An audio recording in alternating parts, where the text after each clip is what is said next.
तो दोस्तों आज की वीडियो में मैं आपको राहु ग्रह के उपाय बताने वाला हूँ। तो दोस्तों राहु ग्रह का जो सबसे बेस्ट उपाय है वो है सिर्फ राहु ग्रह का मंत्र जाप करना, या फिर राहु ग्रह का आप कवच का पाठ करें। राहु का मंत्र है ओम राम राहवे नमः।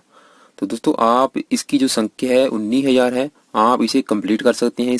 इसे कंप्लीट करने के बाद ये मंत्र सिद्ध हो जाएगा। तो लेकिन दोस्तों आज के युग में कहते हैं कि इस मंत्र का आपने 5 गुना अधिक जाप करना है। तो वो आपकी शर्त है।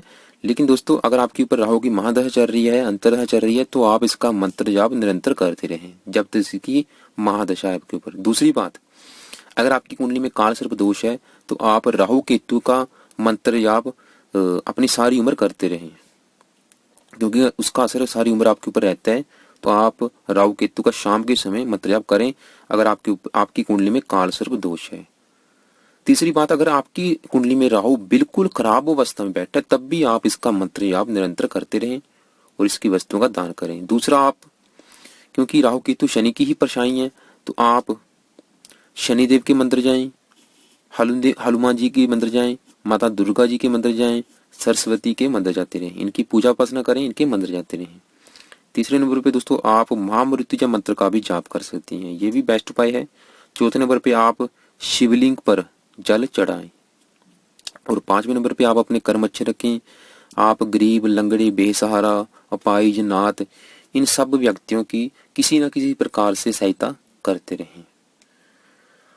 तो अब बात करते हैं कि आपने राहु का नकारात्मक बल यानी कि इसकी जो डिग्री है कैसे कम करनी है और उसका जो सकारात्मक बल है, अच्छा बल है, वो कैसे बढ़ाना है।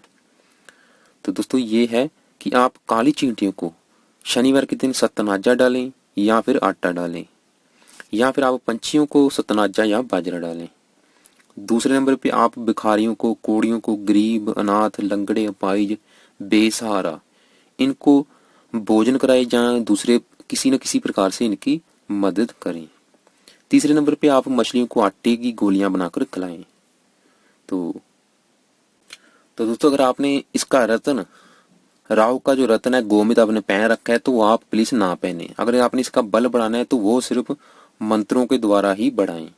तो दोस्तों अगर आपको मेरी बात कोई समझ नहीं आती तो आप मुझे व्हाट्सएप करके पूछ भी सकते हो।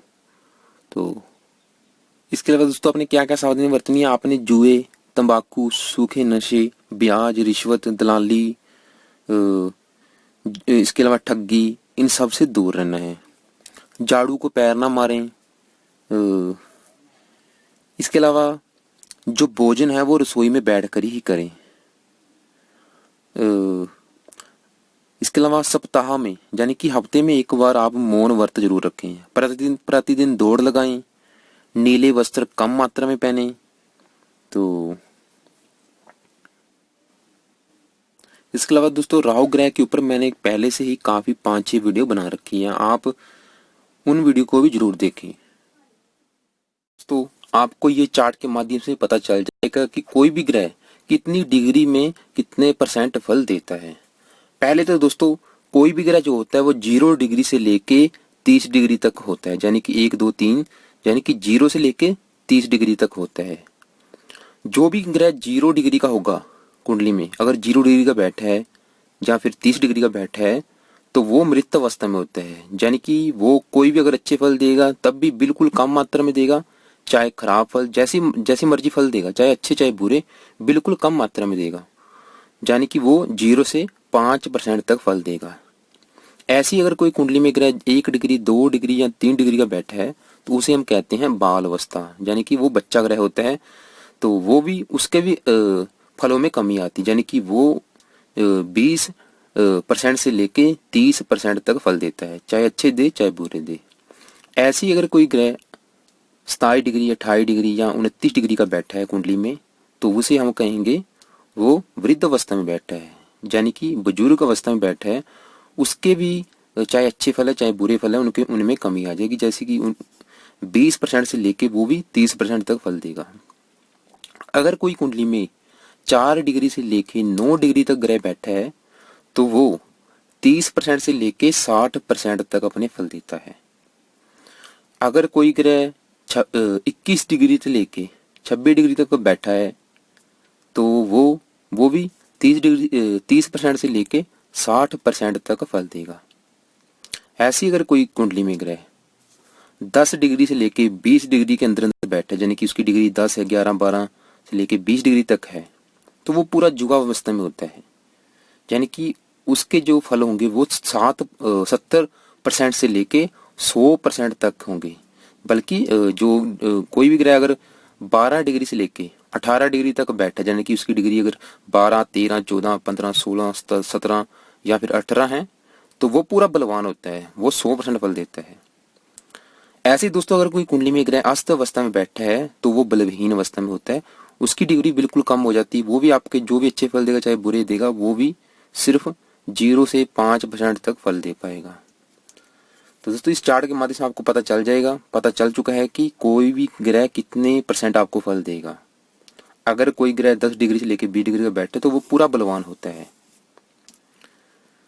तो अगर कुंडली का कोई मार्क ग्रह 0 डिग्री या 2 डिग्री का बैठा है, 28, 29, 30 डिग्री का बैठे तो बहुत ही अच्छी बात है। लेकिन अगर कोई योग कारक ग्रह कुंडली में कम डिग्री का बैठा है तो आप उसकी डिग्री बढ़ाएं।